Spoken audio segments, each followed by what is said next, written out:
Now a new conversation, Cyberegalive.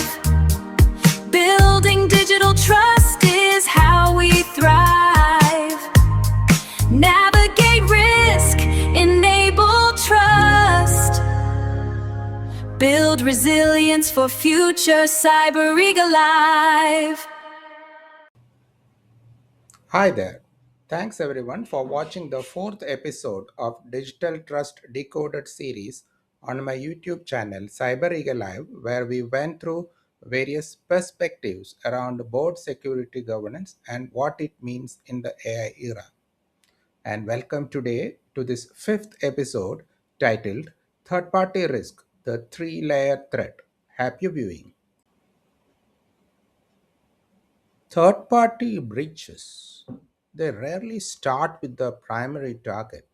They start with vendors. And in 2026, that vendor risk has expanded into three layers: security, data, and AI. In this episode, we'll decode each layer and show what a mature program looks like today.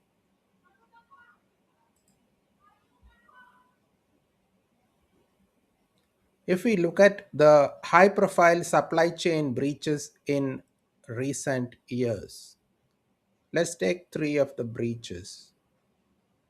Tens of thousands of victims, billions in combined damages. Not one of them started with the primary target, they all started with a vendor. And the third party threat surface has expanded. What used to be one risk is now three. Today, I will walk you through all three and what a mature program looks like in 2026.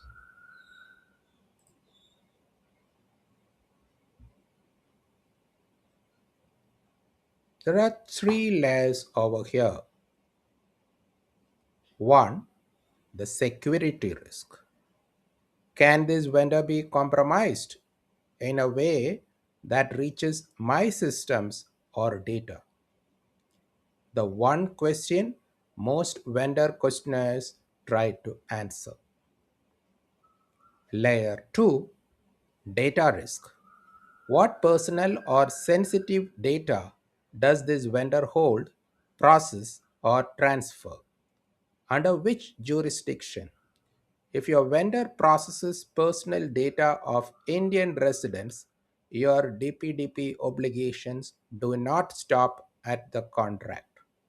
Likewise, GDPR for Europe. Layer 3, AI risk. Are your vendors using AI tools that process your data? Have their AI systems being assessed?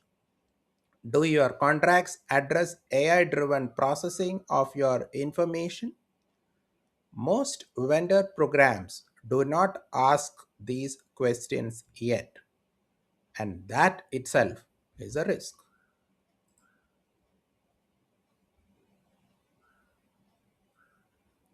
Let me give you an example of why the non obvious vendor matters as much as the obvious one.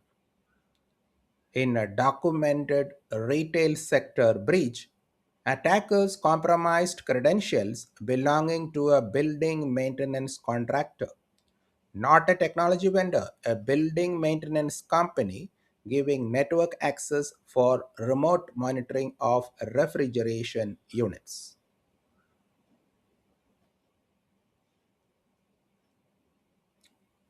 The attackers compromised the contractor, moved laterally through the retailer's network, and accessed 40 million payment card records. More than a decade later now, organizations are still surprised when the attack runs through a vendor they barely thought about. Convenient access and secure access are not the same thing. And AI adds a new version of this pattern.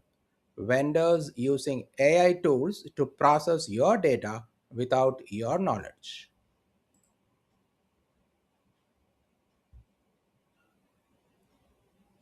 Now, how do we do the risk assessment? The practical response to the problem is a risk tiered approach.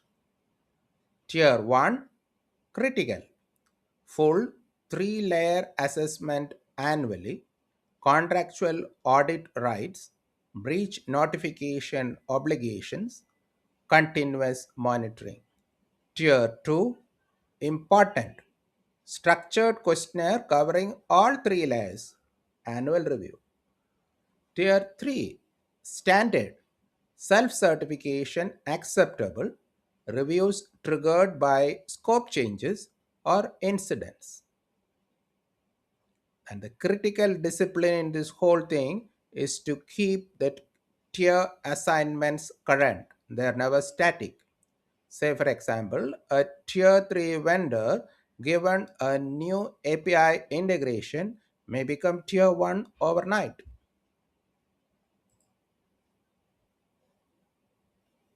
Now comes the contracts. Standard vendor contracts do not address whether the vendor uses AI to process your data, what AI governance standards they apply, your right to know if they introduce new AI processing, your right to opt out for sensitive data categories.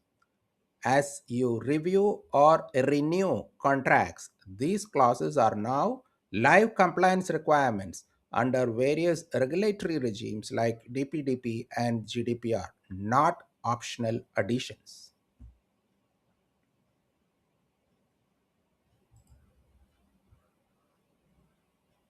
Now, to conclude, there are three takeaways for today.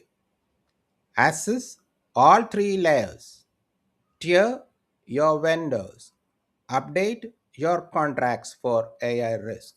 Next week, Next week, we will go through DPDP, India's data protection law, and the Gen AI dimension most organizations are missing. Please like, share, and subscribe to my YouTube channel, Cyberegalive, and tell me in the comments what is your biggest third party risk challenge today.